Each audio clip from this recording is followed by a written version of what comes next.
کہ بر صغیر ہند و پاک پر کم و بیش 300 سال سے ان مدارس نے اسلام پر بے پناہ احسان کیا ہے۔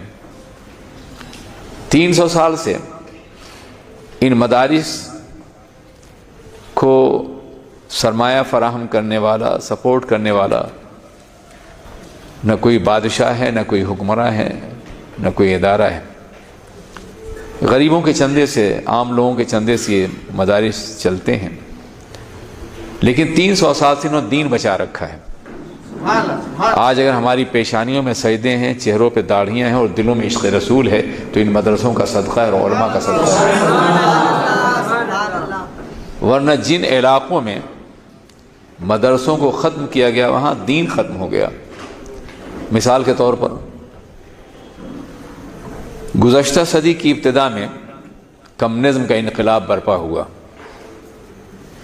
اور آدھی دنیا پہ ان کا قبضہ ہوا۔ انہوں نے سمرقند ہے، بخارا ہے، تاشقند ہے، ازبکستان ہے، تاجکستان ہے، قازقستان ہے، مشرقی یورپ میں یوگوسلاویہ ہے، بلغاریہ ہے، بلقان کی ریاستیں ہیں، البانیہ ہے، ان پر ان کا کنٹرول ہوا۔ یہاں مدرسے بند کر دیے گئے، آج اسلام نہیں ہے۔ امام بخاری کی سرزمین پہ کلمہ پڑھنے والے آپ کو نہیں ملیں گے۔ وہ محدثین جنہوں نے وسط ایشیا سے پوری دنیا کو فقہ اور حدیث کی تعلیم دی تھی، آج وہاں اسلام کو سمجھنے والے موجود نہیں، اس لیے کہ وہاں پہلے درسگاہیں ختم کی گئیں، مدرسے ختم کیے گئے۔ جب تک یہ مدرسے رہیں گے اسلام زندہ رہے گا۔ اس لیے انہیں چھوٹا یا کمتر مت سمجھیے، بلکہ انہیں اسلام کی روح اور اسلام کی زندگی تصور کیجیے، تعاون کیجیے، مدد کیجیے، بڑھائیے اور کوشش کیجیے کہ صرف غریبوں کے بچے نہیں بلکہ سرمایہ داروں کے بچے بھی دین پڑھیں۔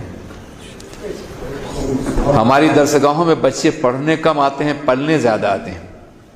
یہ اور بات ہے کہ ان میں اللہ کچھ لوگوں کو پیدا کر دیتا ہے جو دین کی خدمت کرتے ہیں۔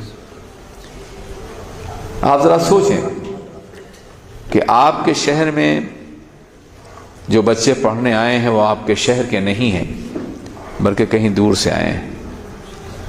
آپ کے بچے دین کیوں نہیں حاصل کرتے؟ کیا نظام مصطفیٰ کو باقی رکھنا صرف غریبوں کا کام ہے، سرمایہ داروں کا کام نہیں؟ کیا آپ کی ذمہ داری نہیں ہے کہ آپ اپنے بچوں کو دین پڑھائیں؟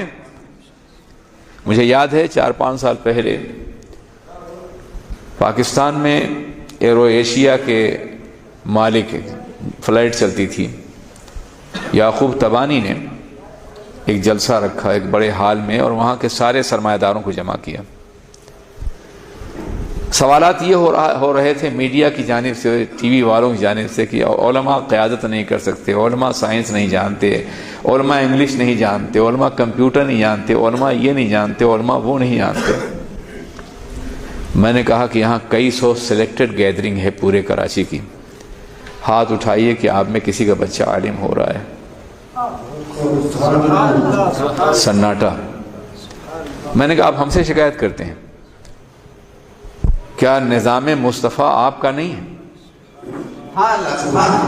کیا آپ نے سوچا نہیں کیا آپ نے لارڈ میکالے کے نظام تعلیم کو عام کرنے کے لیے کئی کروڑ ڈالر، اربوں ڈالر خرچ کرتے ہیں آپ، اور رسول اللہ کے نظام کے لیے اس ملک میں کچھ بھی نہیں ہے؟ وہ خیرات اور صدقے اور زکوٰۃ کی بنیاد پہ چلتے ہیں۔